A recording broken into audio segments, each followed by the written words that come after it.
कर्नाटक में कुर्सी का मामला सुलझने के बाद अब कल बेंगलुरु के कांतिरवा स्टेडियम में दोपहर 12:30 बजे शपथ ग्रहण होने जा रहा है। सिद्धरमैया सीएम है, जबकि DK Shivakumar deputy CM के पद की शपथ लेंगे। अब कल शाम विधायक दल का नेता चुने जाने के बाद सिद्धरमैया ने गवर्नर से मिलकर सरकार बनाने का दावा भी पेश कर दिया। शपथ ग्रहण से पहले दोनों नेता आज दिल्ली भी आ रहे हैं। माना जा रहा है कि मंत्रिमंडल पर हाईकमान से चर्चा के लिए दोनों नेताओं को दिल्ली बुलाया गया है।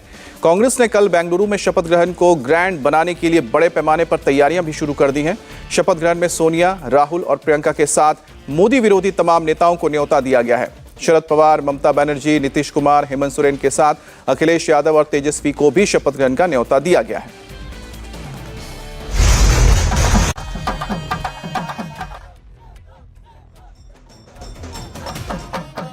बात प्राइम मिनिस्टर को हराने की नहीं है, बात संविधान की जीत की है।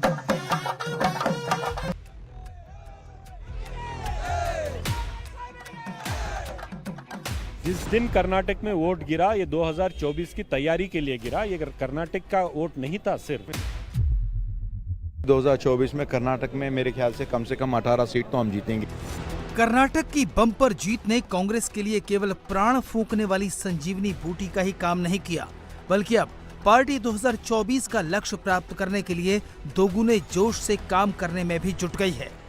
आम आदमी का वॉइस का एक फाउंडेशन है। बिल्कुल 24 की तैयारी है, देश के हित की तैयारी है, लोगों की भलाई की तैयारी है और इसमें हम सफल हो जाएंगे। आने वाले दिनों में जो 2024 का चुनाव होगा, हम सब साथ मिलकर लड़ेंगे बोलकर लग रहा है। गुरुवार को राजभवन जाकर दावा पेश कर दिया गया। सिद्धरमैया एक बार फिर कर्नाटक के सीएम की रेस जीतकर 20 तारीख को शपथ लेंगे, तो 4 दिन की जद्दोजहद के बाद समझौते पर आए DK Shivakumar deputy CM बनेंगे। लेकिन अब कर्नाटक से पूरे देश को ठीक उसी तरह से मैसेज देने की तैयारी चल रही है, जैसी 23 मई 2018 को एचडी कुमारस्वामी के शपथ ग्रहण समारोह के दौरान देखने को मिली थी। उस दौरान भी कांग्रेस ने मोदी विरोधी नेताओं का जमावड़ा लगाकर शक्ति प्रदर्शन की तैयारी की थी। उस वक्त भी ये चेहरे थे और उनमें से ज्यादातर चेहरों को इस बार भी न्योता भेजा गया है। कांग्रेस 20 मई को 2024 का शंखनाद करने वाली है।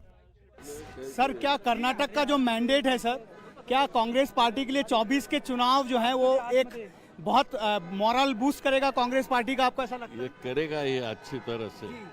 आपने उन लोगों को बुलाया जो आपकी विचारधारा से सहमत है। हम देख रहे हैं कि कई सारे चीफ मिनिस्टर को आपने इनवाइट किया है। क्या मैसेज देने की कोशिश है सर? सॉरी सर, ये हमारे पार्टी के साथ रहे हैं हमेशा और भी रहेंगे।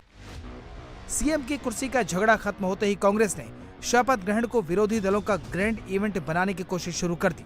शपथ ग्रहण समारोह में सोनिया गांधी, राहुल गांधी, प्रियंका गांधी वाड्रा और कांग्रेस शासित प्रदेशों के मुख्यमंत्री शामिल होंगे। मल्लिकार्जुन खड़गे ने सबसे पहले शरद पवार को फोन करके शपथ ग्रहण में शामिल होने का न्योता दिया। तमिलनाडु के चीफ मिनिस्टर एम.के. स्टालिन, पश्चिम बंगाल के मुख्यमंत्री ममता बनर्जी, बिहार के चीफ मिनिस्टर नीतीश कुमार, झारखंड के मुख्यमंत्री हेमंत सोरेन, ओडिशा के मुख्यमंत्री नवीन पटनायक और तेलंगाना के चीफ मिनिस्टर के. चंद्रशेखर राव के अलावा अखिलेश यादव, तेजस्वी यादव, उद्धव ठाकरे, फारूक अब्दुल्ला और महबूबा मुफ्ती जैसे तमाम नेताओं को शपथ ग्रहण समारोह में शामिल होने का न्योता भेजा गया है। कांग्रेस के नेताओं को उम्मीद है कि बेंगलुरु में 20 मई को एंटी मोदी मोर्चे की बड़ी पिक्चर दिखाई देगी। क्या एक प्राइम मिनिस्टर को हराने का फॉर्मूला कांग्रेस ने ढूंढ लिया, ऐसा हम समझें? नहीं, बात प्राइम मिनिस्टर को हराने की नहीं है, बात संविधान की जीत की है। जिस तरह से माहौल हमारे राष्ट्र में है, उस माहौल को हराना बहुत ज़रूरी है, क्योंकि जब तक के माहौल ठीक नहीं होता तब तक हम आर्थिक प्रगति नहीं देख सकते, लोगों की समृद्धि नहीं देख सकते और संविधान को बचा नहीं सकते। तो ये बात किसी एक आदमी को हराने या जिताने की नहीं है, ये बात भारत जीतने की है। 2024 की तैयारी हम मान के चलें, जो जिस तरह का मैंडेट आपको मिला है कर्नाटक में, क्या ये 2024 के संकेत हैं? आपको ऐसा लगता है? आप इस बात को मानते हैं? आप अगर पिछले 2-3 महीने से जब भी पार्लियामेंट चल रहा है, तो आप देख सकते हैं कि ऑपोजिशन यूनिटी जो है वो तब से है। और ये कर्नाटका की चुनाव में वही बात एम्फसाइज हुआ है कि हम मिल के काम करेंगे, तो ऐसी शक्तियों जो डेमोक्रेसी के खिलाफ है उससे लड़ सकते हैं। तो जैसा आपने ठीक कहा, एक फाउंडेशन ले हुआ है, उस फाउंडेशन पे अभी इमारत बनेगी। इससे पहले बेंगलुरु में कांग्रेस विधायक दल की बैठक में सिद्धरामैया को सर्वसम्मति से विधायक दल का नेता चुनने की औपचारिकता पूरी कर ली गई। सिद्धरामैया के नाम का प्रस्ताव डी.के. शिवकुमार ने दिया। इसके बाद कांग्रेस के डेलीगेशन ने गवर्नर थावरचंद गहलोत से मुलाकात कर सरकार बनाने का दावा पेश कर दिया। डी.के. शिवकुमार हमारे प्रदेश कांग्रेस के अध्यक्ष हैं। उन्होंने ये प्रस्ताव रखा कि कांग्रेस पार्टी के लेजिस्लेचर पार्टी के लीडर सिद्धरामैया साहब होंगे और उस प्रस्ताव को सब लोगों ने मिलकर एक मत से, एक आवाज़ से उसको मान लिया और सिद्धरामैया साहब आज हमारे लेजिस्लेचर पार्टी के लीडर हैं। डी.के. शिवकुमार को मनाने के लिए कांग्रेस आलाकमान को 3 दिन लग गए। डी.के. शिवकुमार आसानी से नहीं माने। उन्होंने शर्त रखी कि उनके अलावा कोई डिप्टी चीफ मिनिस्टर नहीं होगा।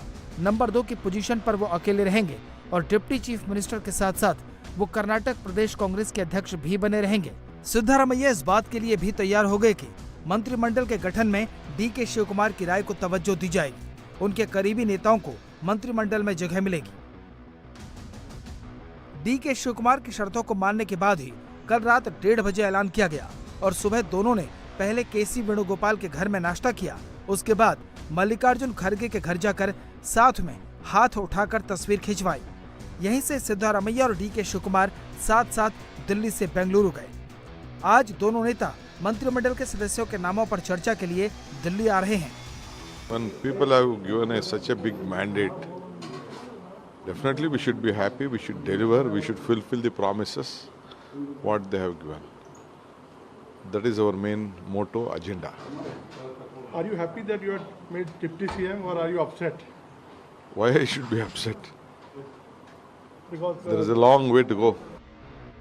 हालांकि शिवकुमार और सिद्धरामैया की फोटो साथ साथ दिख रही हो, लेकिन डी.के. शिवकुमार के भाई ने साफ कर दिया कि वो इस फैसले से खुश नहीं हैं। I don't think I am fully happy, but in the interest of the Karnataka, what commitment we have given to the people of Karnataka, Kannadigas, we wanted to fulfill. So that's why the party and Mr. D.K. Shivakumar, everybody has to accept. In future we will see, let us see, long run to go. I wish him, but it didn't happen, no? We will wait and see. Karnataka Congress का एक और धड़ा है जो high command के फैसले से पूरी तरह खुश नहीं है। चीफ मिनिस्टर की कुर्सी पर दावा ठोक रहे एम.बी. पाटिल और जी. परमेश्वर परेशान हैं। जी. परमेश्वर ने साफ कर दिया है कि चीफ मिनिस्टर बनने की काबिलियत तो उनकी भी है। No, I deserve the chief minister.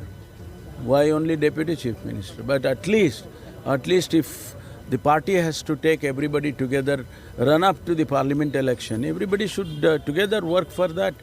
And I am sure the High Command knows that. Party के अंदर असंतोष की फहरिस्त लंबी है, लेकिन कांग्रेस ने फिलहाल अपना पूरा फोकस 20 मई की शपथ पर लगा दिया है, जहां से उसकी नजरें दिल्ली पर टिक गई हैं, जहां आज सिद्धरामैया और डी.के. शिवकुमार अपनी कैबिनेट फाइनल करेंगे। इंडिया टीवी हर वक्त हर जगह डाउनलोड करने के लिए सर्च करें India TV news Google play store या ऐप स्टोर पर।